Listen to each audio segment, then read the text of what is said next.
Hi, good morning. My name is Glenda, and I'm here with Stephanie and Danielle Payne out on the head, and we're going to take you around and tell you some of the wonderful reasons that this is such a special place to us. As you see in the background, this is Cowhead, Summerside. Cowhead has had many names over the years. Jacques Cartier name is Cape Pontou, and we've been called Cape Point, Tete de Vache, Cowhead Summerside, Cowhead Winterside, Tucker's Cove. There's a whole slew of names that we've been referred to over the years, but we kind of sum it all up now and say that we live in Cowhead. But we are on Summerside, and we are overlooking Tucker's Cove. Our first European settlers came in 1816. They actually settled in 1816. Before that time, they came to Buren, we're told. They lived in Buren and they traveled to Cowhead to fish in the spring, and they would return by boat in the fall. And in 1816, a son was born en route, and John and Mary Payne decided to stay. Well, it must have been quite difficult for them in the beginning, living here alone. Well, we're not sure they were quite alone because the story goes that the harbour was full of French fishing vessels, so there may have been French settlers with them as well. John and Mary and the families that came actually made at two homes. They would live in Cowhead, Summerside in the summer, and where they fished. And in the winter, they would travel, they would take all their belongings, they would trek across the sandbank to Winterside, where they were closer to the trees for shelter and to hunt and trap. Uh, and then they would return again in the spring and start the whole process over again. But as the town grew and people needed more land and space was running out, people started remaining on Cowhead Winterside. And of course, we went from one family of Paynes to many families of Paynes, and 200 years later, we still have many Paynes, and and the town grew. And people stayed on Summerside until Joey's famous resettlement program, when all the people were moved from the Ed, and then it became a fishing village. The ill that we see down by the red cabin is actually what the people always referred to as Steamer Hill. Of course, steamers were the only way that people could get provisions, and there weren't any trading stations, and so they relied on the steamers for the mail, for the food, and small boats would go out to the steamer to bring in the provisions, and the people would gather on the hill to watch, and so it was quite an event when the steamer came. That's for sure.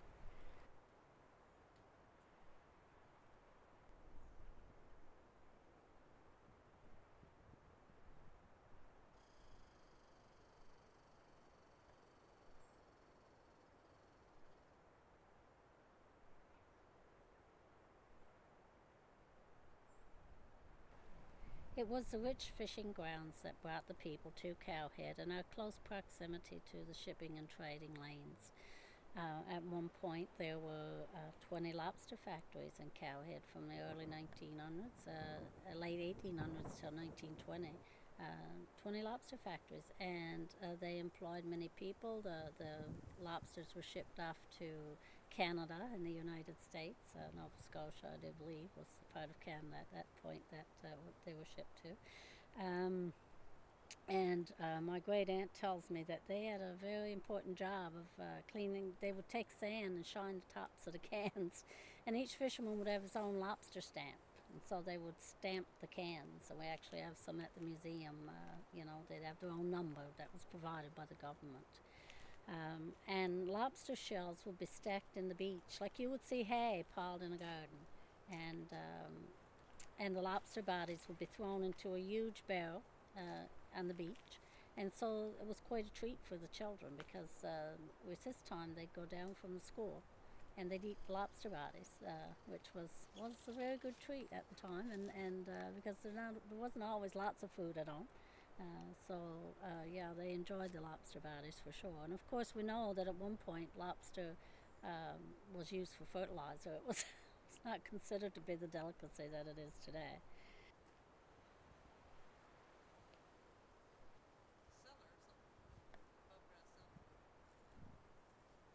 So we are on our way out to Spring Beach, and along the path you will notice this indentation in the ground, and it's kind of like a circle with a hole in the middle. And of course, we're not quite sure what it is. If it's a foundation that is caved in from a dwelling at some point, or if it was a cellar, built on top of the ground, and but it's been here as long as I remember, and as long as many other people remember. So maybe someone knows exactly what it is and can let us know.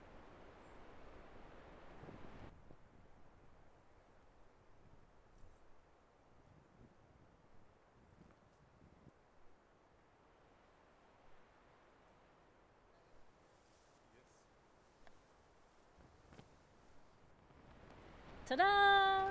Welcome to Spring Beach, where you will see some excellent examples of the Cowhead limestone bridge here. 500 million years ago, when continents collided and everything came tumbling down, it took shallow water fossils, deep water fossils, cemented them all together, and so you see this chaotic mess that we have today is the limestone conglomerate. And this starts in Cowhead, actually at Lower Head, and Cowhead has the largest boulders. It travels as far south as Rocky Harbour Lighthouse, and the further south it travels, the boulders get smaller. So it's quite amazing, and when you get out to Spring Beach, you can see the layers in the rock as of the bottom of the ocean to the top of the ocean. The top of the ocean is actually first, and the bottom of the ocean falls last. So it's quite amazing to see the ribbons in the rock, and to see how this happened to be after all these years, and so out here is kind of a magical place because you get the ocean just slapping against the rocks, and you have all these amazing little plants like bird's eye primrose and the dwarf coastal iris, which grows like this tall because of the wind, and the crowberry. We have crowberry plants that grow all along the Banks Edge, along with the Tuckamore, and the crowberry was used. They have a small round black berry, which is quite good. It's kind of a rough taste, I guess, is what I would say to it. But my husband's uncle, Uncle Claude Brown, told me that he always used the crowberry, made crowberry tea. And so I said to him, well, what did you use the crowberry tea for? And he said, well, it's good for whatever ails you. Well, he's like 96 years old, so it was good for something.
We are at the beginning of a very magical, enchanting trail. It's the Point of the Head Trail. And although we're not going to be walking out there today, I would like to tell you a little bit about what it's about. When you're walking the trail, of course, you will pass some amazing cliffs, and they're usually dripping wet. And when at one point the old head, Summerside, would have been covered in water, and as it rose up, and was pushed up through the ice, it would have done in jerking motions. It didn't happen one time. So every time that happened, a new coastline was built. And so this is just a wonderful example, this cliff, of how that coastline was built. And so now, of course, you have an all new beach out past it. But and you get, of course, you get as you get to the end of the trail, there's some wonderful tuckamore, and I mean tuckamore is just stunted fir, spruce. Stunted by the wind, and actually, it's a lot like our people in ways. I guess they had a tough life making it along this coast, and the fishery and the wind and the winters, and so the tuckamore is kind of like that. It's become resilient to the wind, and so it kind of grows and stunted, and it makes great playhouses for kids and underneath, and so it's quite amazing. If you go out to the point of the head, along with more examples of the well-known Cowhead breccias, there's also a couple of archaeological digs, and in the mid-70s there were 4 archaeological digs that took place here in Cowhead, and we're told they date back to over 4,000 years ago. Maritime Archaic, Ghostwater Paleo, Dorset, Recent Indian, and what they uncovered in one of those pits was tent wings, fire pits, storage pits, animal bones, actually 8 different types of animal bones, all perfectly preserved with red ochre. From all of the sites on the head, and I'm told the head is probably one big archaeological site, the artifacts were made mostly of cowhead chert. And chert is is made up of a silica, it's tiny marine shells, and it's used to make the tools, the arrowheads, and they would use a rock, a hammerhead, and if you pick up a rock on the beach, just maybe pay closer attention to it, because sometimes it's kind of beaten on the end, so it could have been done by kids, or it could have been used by an indigenous person 4,000 years ago. And so from there, they shaped the tools that they needed, and we're not sure if cowhead was probably used to gather the chert as a quarry, to gather the chert and to trade it, or to gather it and make the tools and trade. And because it's found like all over the island, and in Labrador and in Maine and in many different places, Nova Scotia. So cowhead chert is again like our breccias. It's well known. It's very, very high quality chert, and so if you're around sometime, you can come into the museum, and you will see some lovely examples of some of the stone tool, the blades that actually came from Cowhead.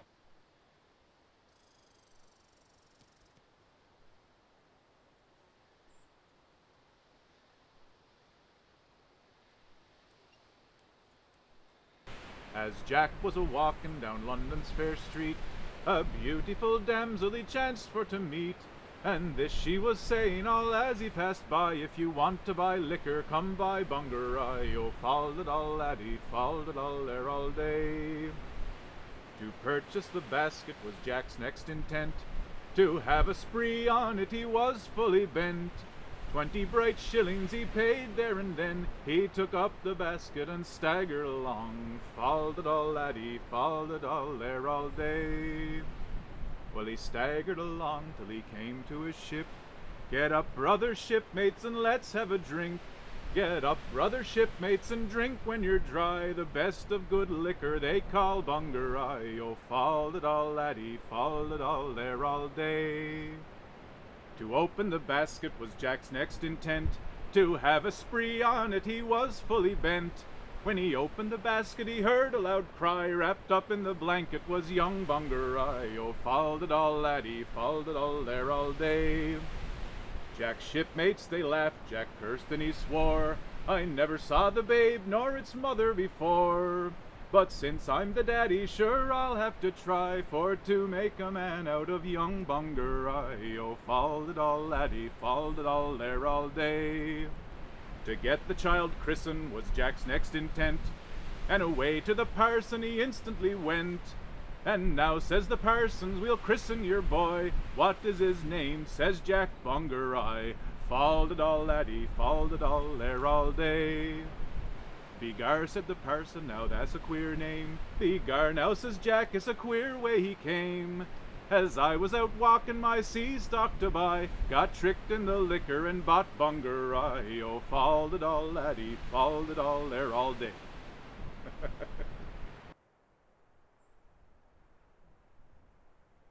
I'm standing on the stairs of the Cowhead Lighthouse. It was actually 1904, when France relinquished the fishing rights, that the Newfoundland government started building lighthouses in Newfoundland.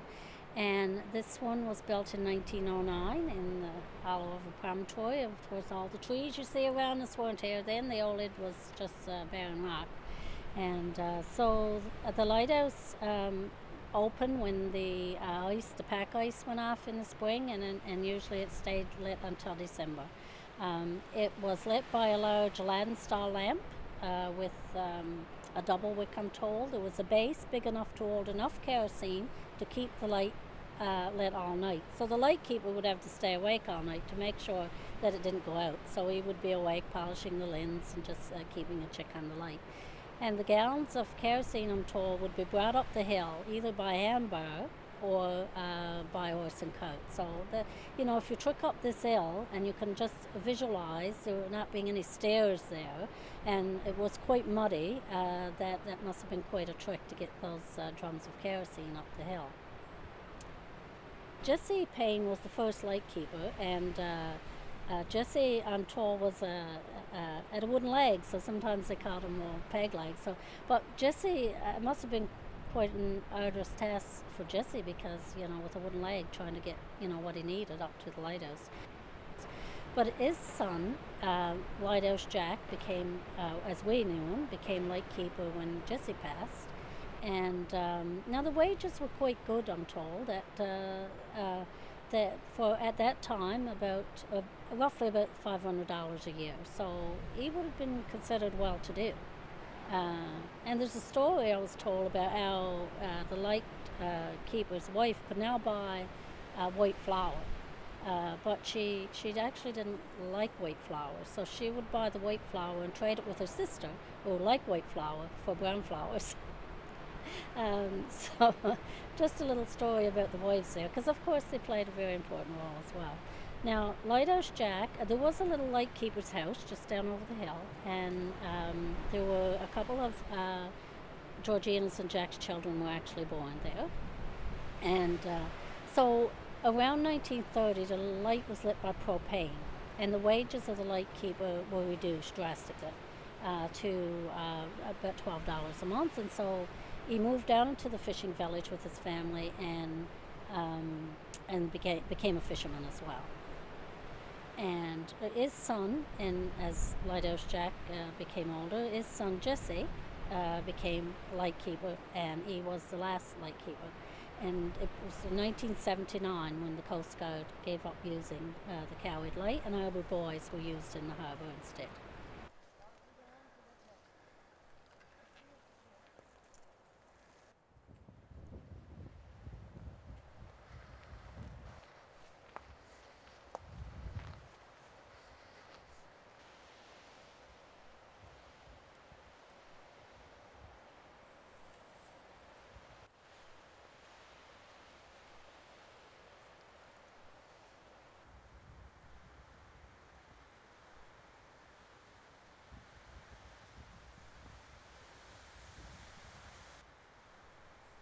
Behind us there are two little islands, and one of them is, as we grew up knowing, Stearn Island. And Stearn, I'm told, is a French name for tern, and it was actually a tern nesting grounds. The terns would nest there each year, but unfortunately, when the fish plants opening and all the alfalfa from the fish plants, the gull population increased. And so the gulls actually hate the eggs, and the terns moved up St. Paul's Bay. They are making somewhat of a comeback, but now, of course, we have the shags, and they're eating the terns' eggs again. So the poor terns have had a rough bout of it for sure. But if you walk along Shallow Bay Beach, you'll often see the terns diving into the water, and they're quite a beautiful little bird. Of course, on Steernall, there was actually people that made hay out on Steernall, and people would go egging where they'd go and boat on Sundays or whenever to gather the eggs for food. So if you look down over, you can see Belldowns Island, and if you see the point of land that's jutting out, which was Belldowns Point, and of course Cowhead, we was resettled in a number of different ways, and not just Cowhead Summerside to Winterside through the famous Joey's resettlement program, but Belldowns Point was resettled by Parks Canada in the mid 70s because they wanted the land to use for a campground. The land there, though, is jutting out toward the island, and it's building up. A sandbar is building up and building up, and that's actually is known as a tombolo, and it's actually out the sandbank, as we call it, that comes from Winterside to Summerside, and I'm told that's actually how that built up in the very beginning. Of course, that's long before our time. My great aunts and uncles told me they remember when it was not much more than a footpath coming across there, but maybe in a few years down the road, who knows, you'll be able to walk out to the island, although that's not a good thing because we don't want people walking on the islands disturbing the eggs.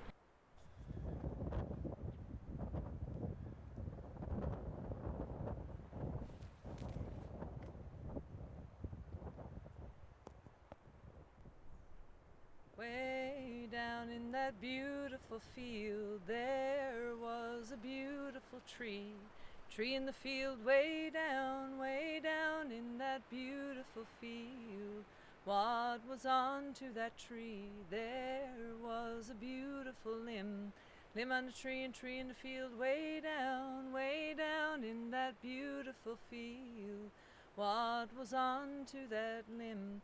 There was a beautiful nest. Nest on a limb, limb on a tree, and tree in the field, way down in that beautiful field. What was into that nest? There was a beautiful egg. Egg in a nest, and nest on a limb, limb on a tree, and tree in the field, way down in that beautiful field. What was into that egg? There was a beautiful yolk. Yolk in the egg, and egg in the nest, and nest on a limb, and limb on a tree, and tree in the field, way down in that beautiful field. What was into that yolk? There was a beautiful bird. Bird in the yolk, and yolk in the egg, and egg in the nest, and nest on a limb, and limb on a tree, and tree in the field, way down in that beautiful field. What was on to that bird? There was a beautiful neck. Neck on the bird, and bird in the yolk, and yolk in the egg, and egg in the nest, and nest on a limb, and limb on a tree, and tree in the field, way down in that beautiful field. What was on to that head? There was a beautiful bill. Bill on the head, and head on the neck, and neck on the bird, and bird in the yolk, and yolk in the egg, and egg in the nest, and nest on a limb, and limb on a tree, and tree in the field, way down in that beautiful field. What was into that bill? There was a beautiful tongue. Tongue in the bill, and bill on the head, and head on the neck, and neck on the bird, and bird in the yolk, and yolk in the egg, and egg in the nest, and nest on a limb, and limb on a tree, and tree in the field, way down in that beautiful field. What was on to that tongue? There was a beautiful song. Song on the tongue, and tongue on the bill, and bill on the head, and head on the bird, and bird in the yolk, and yolk in the egg, and egg in the nest, and nest on a limb, and limb on a tree, and tree in the field, way down in that beautiful field.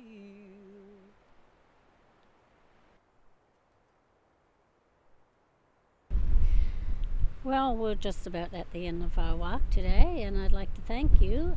We are on Big L, and Big L was a place where the families on the head would come, and it was a gathering place. It was family picnics and games, and for the kids. And as we gather here today, we'd like to thank you for being part of this gathering, and hopefully you will join us again.